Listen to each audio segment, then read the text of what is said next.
In Kohala, historically, when there was an issue, people would come together.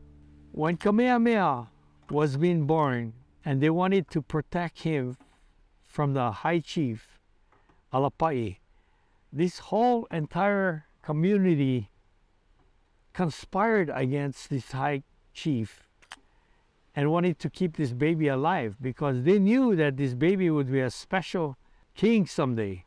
So all of these ahupua'a, like now, this ahupua'a that you're on is called ho'ea. And ho'ea means the arrival of, the welcoming of. The mom gave birth at Kokoichi, and then came to ho'ea, and then havi. And all of the namesakes is about the travel of this young lad to be well protected from the king Alapai. That's the start of our community coming together.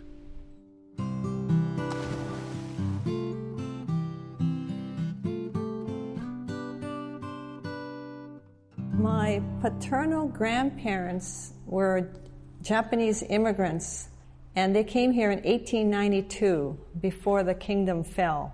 And it was at the Halaula camp.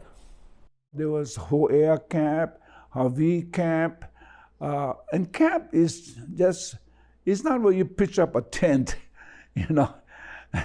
Most people will call that a camp.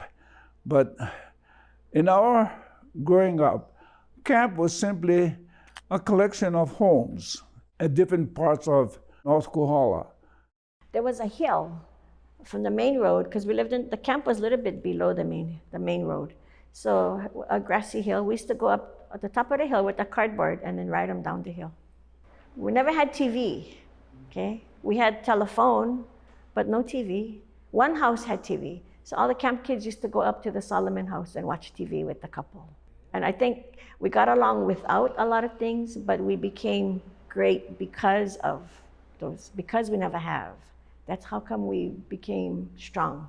We did grow up a little unusual. Unlike the other children who grew up in the little camps, we grew up all alone in this ditch cabin, 3 miles off the highway.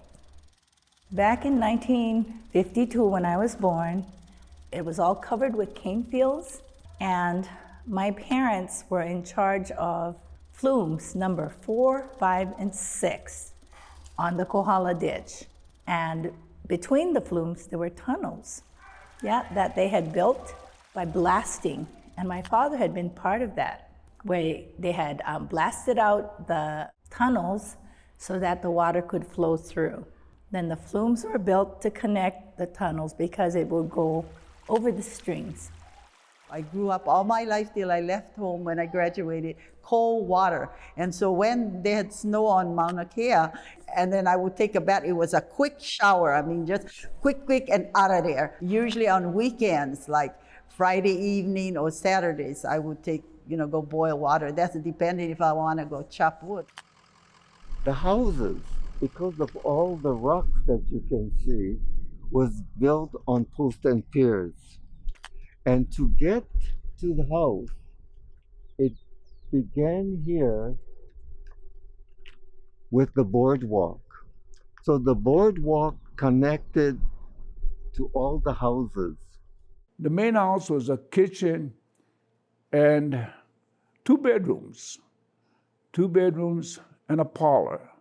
And in the kitchen, there was almost like a place, like a fireplace, where you could actually build a fire to cook. There was no gas, zap, boom.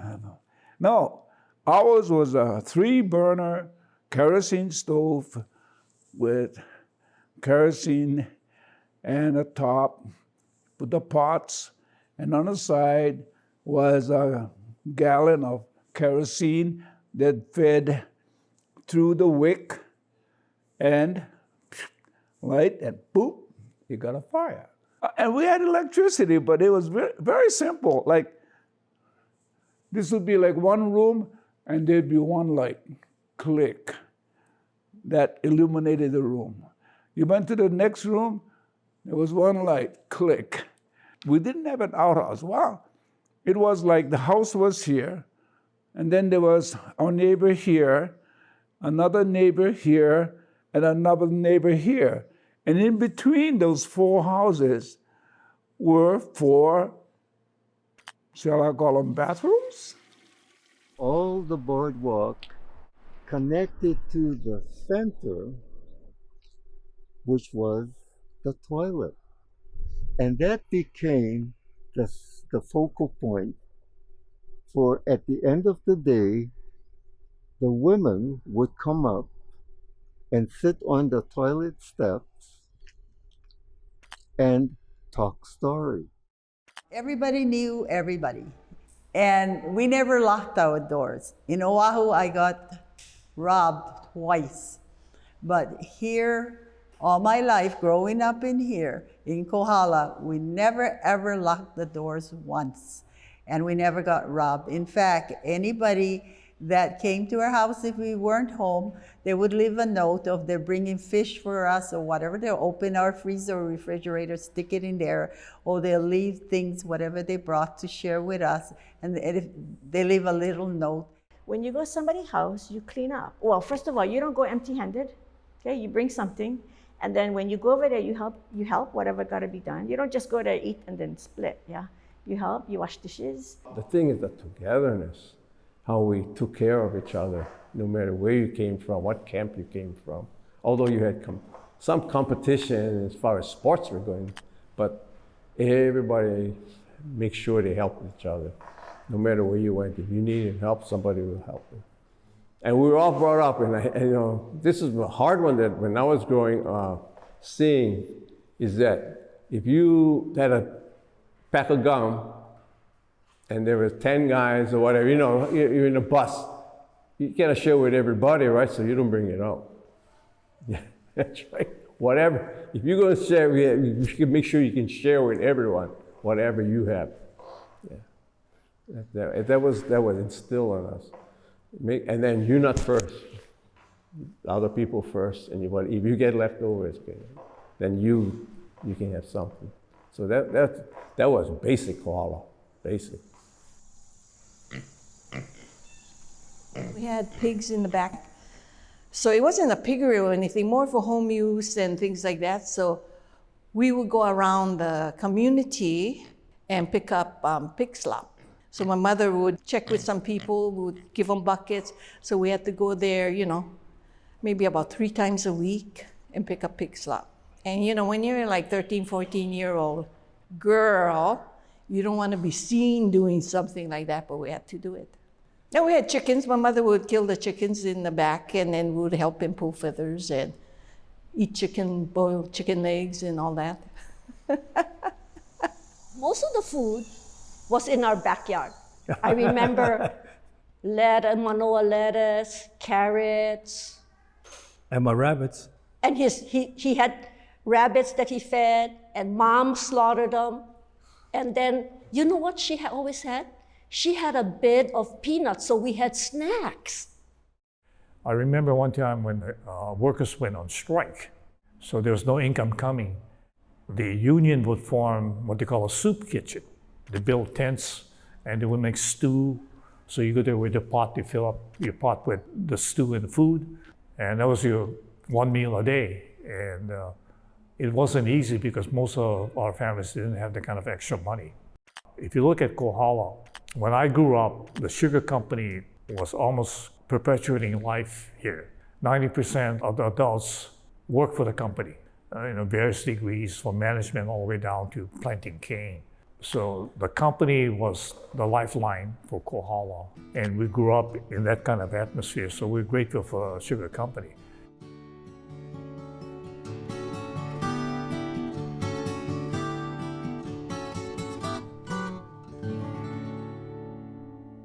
Out of 8 children, I'd say probably 6 of them left school like early, 7th, 8th grade, even earlier, maybe to work on the plantations.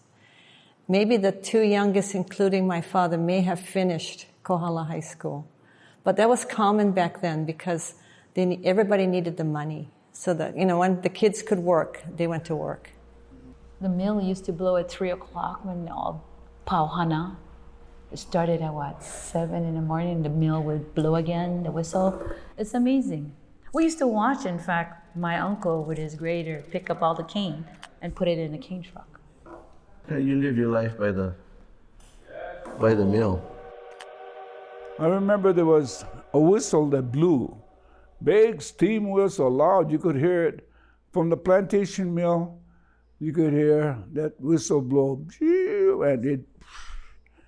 and all our plantation workers would get up and go to work. And some went on cane trucks. They went to the fields. My father worked in a mill, and his job was to boil the syrup into the right consistency where the crystals were being made, and he had these huge vats. My dad was the table control operator, whatever, but his job was to watch the cane trucks come in, and he would tell them when to unload it on the table, and then when they would tell, okay, now that's enough, and then he would feed the table into this conveyor belt that came up alongside him and into the mill. And right next to him on the other side of corrugated roofing, there was like a water that washed all the mud from the cane, and there was like these big knives that spun around right next to him, and they would chop off the cane, and then they would continue into the mill. Back in those days, I guess liability wasn't the main concern. I would just walk in the mill and go up to where my dad was working, and he would let me operate the table, and he would get all excited when I fed too much cane into the conveyor belt because it could stop the whole operation if too much went in. I started $1.25 per hour. $1.25. The knapsack is a 4.5 gallon container. You fill it up with a herbicide, or as you call it, poison. And then you go and spray whatever grass is growing in between those cane. They have several gangs of sprayers. See. They fill up their can and put them on their shoulder, go in the cane, one after the other. After half of a day, my shoulders start aching. The following day, I don't feel like getting up from bed, Then my mom tell me, what? You still want to go back to work or not? So I said, I'm going. But I keep on thinking of that small little man, that if he can carry that for whole day, why can't I? Oh, that old man is Tatatsibio. Yeah. He was one of those men that went back to the Philippines. They usually came on a 10-year contract. And after 10 years, they had their return trip paid for by the plantation. And so some of them would go back to the Philippines, and some of them would stay. If they were single, most likely they went back to the Philippines, collected their Social Security pension, and resided there very comfortably. But then in the case of my parents, they were married in the Philippines, and they came here, and they raised their family here. In your case, Tata Aldo was a single man for many years, and at some point later in his life, he decided he wanted a family and went back and met your grandmother, Nana Martina, and they got married. And she was what is called ordered into this country from the Philippines. Your daddy go work and only me in the house. And I don't know yet what is going on. And then when I hear the helicopter, look like it stay on top my house. Oh my God, what is that? And then when your dad come home, how come get helicopter? You look like come down on top my house. No, that is the one that threw the fertilizer. Yeah. Because the sugar cane, can go inside because rough the leaves. Can go inside. We kind of had free run of the mill. I don't know if that was okay, but nobody stopped us. So we would be able to walk around, and where the cane, the raw sugar would come down, we would go over there and we'd kind of eat some that was kind of like on the side that kind of spilled over. And yeah, it was good time, you know. I mean, you wouldn't be able to do that if the mill was in operation today, but back in those days, it was like something to do. That's what occupied our time. So I remember everybody being busy. You know, the cane haul trucks were always hauling the sugar to the mill. You know, everything revolved around that one sugar company. At one point, I heard that Kohala had 10 sugar companies. But by the time we were kids, it was only that one Kohala Sugar. But everything was dependent on one economy at that time. There was no tourism. Really. I mean, people didn't know that Pololu Valley existed.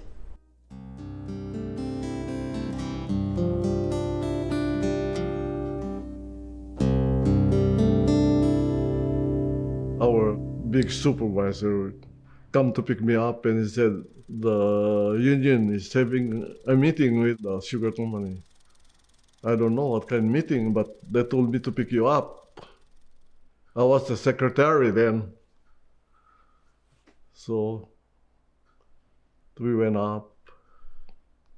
This Honolulu guys, the big shots from Castle and Cook, were there waiting for the union guys to arrive. That's when they announced that the plantation gonna phase out. That was a sad day for everybody. After the meeting, everybody went, you know, not believing what they just heard. Sugar had dominated our economy for, you know, over 100 years. Sugar was king. The reason we became a state was sugar, well, no, military, but sugar, territory anyway, was to control sugar prices. And when Kohala Sugar closed in 75, we were the first one. And in the 10 years after Kohala closed, half the mills and plantations in the islands were gone. Population of around 5,000, I forget the exact number. In less than 10 years, maybe 5 years, the population had dropped to more like 3,000, a little less than that, with people having to leave to go find work. Yeah, and I remember that was big time for my big fix for my dad then. You know, they all didn't have any jobs set up. And the state was making Job Corps type of jobs for them. That's how the Heiau, Homo'okini all cleaned up, and the birthplace, they had cleaned all that up and put the nice stone wall around it. That was all part of the Job Corps. My mom sent me a newspaper from the Hilo Tribune Arrow, and it says Kohala, the dying community, was the front page. And it was a ghost town, you know. Everybody worked on the plantation. Everybody had housing, they had medical. Plantation took care of them.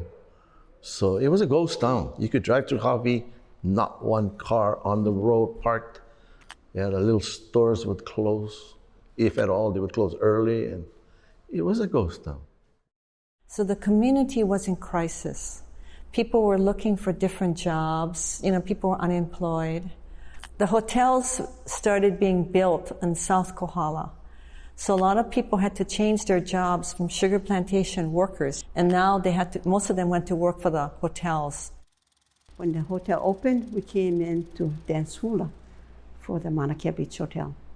All the way from Hilo. They didn't have very much halaus. They didn't have very much hula anywhere. Mauna Kea opened, and that's when Kohala people could come work.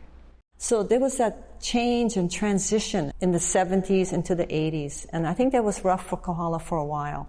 They were also looking for alternative agricultural methods to replace sugar or to find other types of employment. We tried pineapple, we tried dairy farms, we tried things that would be large employers, but really, for all the things that sugar brought to the islands, monocropping is not a good thing, and we should be more diversified.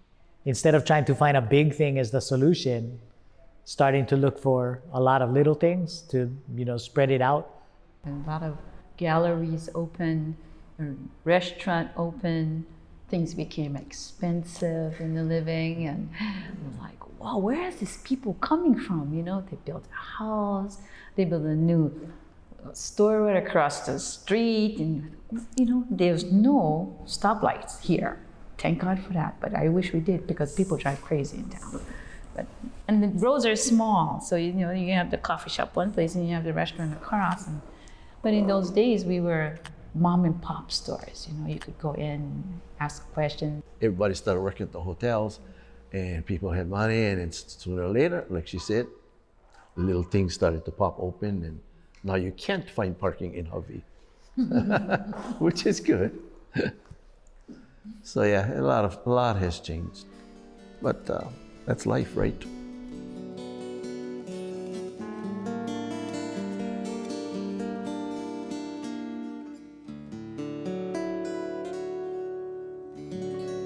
I learned a lot of stuff from my tutu, who was Abigail Kaomea Alapai. And she was the great-granddaughter of Alapai Nui, and he was the one that wanted to kill Kamehameha when Kamehameha was born. And so my grandmother told the story over and over again, and I had two older sisters that used to say, "Don't tell the story again, we already heard it so many times." And my grandmother's, "I have to tell the story because I want you folks to learn and want to remember." So I told her, "Just tell the story one more time. I want to hear because I love history." And so then my sisters would go and play marbles on the ground, and I would sit there and listen to her, telling the stories over and over. So I can remember, I'm 82 years old, but I can remember stories from 2 years old. Listen to your kupunas. Listen to the land, listen to the mountains, to the water, you know, just the surroundings of things. Listen. Go see your parents, your grandparents, and if your grandparents are still living, get a record of your genealogy, how they came to Kohala. And then when you're old enough to settle down, raising your children, pass that oral history on down. That's my regret, you know. I have no record of that, other than what was left me verbally. Appreciate who you are and appreciate the people around you, because life is just a blink, man. You know, tell the people you love them, because things change. Like, well, a guy told me, when you're young, you stay on the ground playing in front of your yard, and your parents sitting on the steps of the porch and your grandparents up on the porch. So he told me, now we're on the porch. So after that, yeah, it's a new picture. Find out who you are. And then the other thing is, you really gotta take the time to understand the Hawaiian values. What does lokahi mean? Harmony. But it means more than that. What does ohana mean? Family, of course. What does aloha? You gotta learn those values, and then you gotta live it. Kuleana, people can find their own niche and fill it, and that it fulfills themselves as individuals and also serves their family and their community, their bigger family in some fashion. And I think I've learned history from both sides of the family. And so sharing that history has become my kuleana now. I try and, no sense knowing the stories if you can't share them. The heat under my pot is to make sure the stories get shared and the history doesn't get lost. Some of the important values of Kohala are so important. Number one, we got to know our origin. Number two, we got to know what we believe in, our values. Number three, we got to know our purpose. Why are we doing it? Because vision without action is only a dream. Action without vision is waste of time.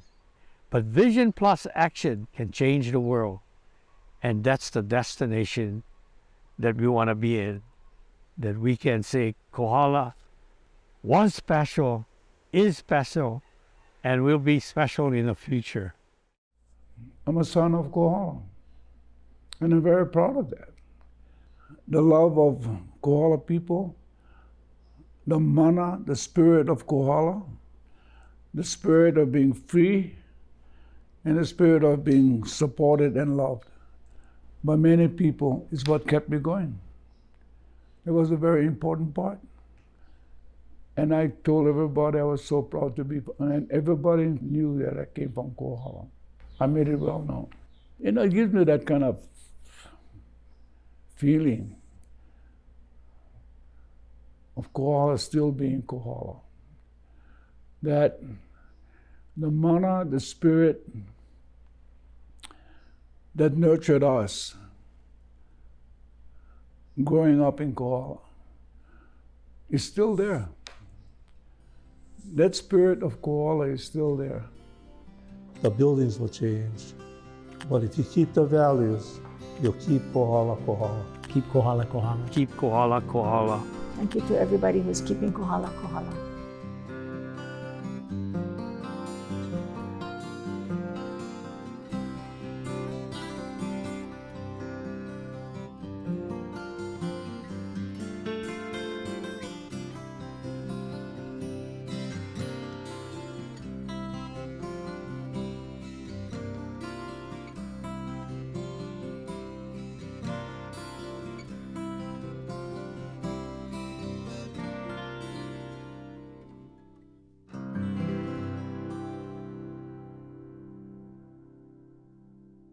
Huckleberry Finn and Mark Twain had nothing on the Kohala boys.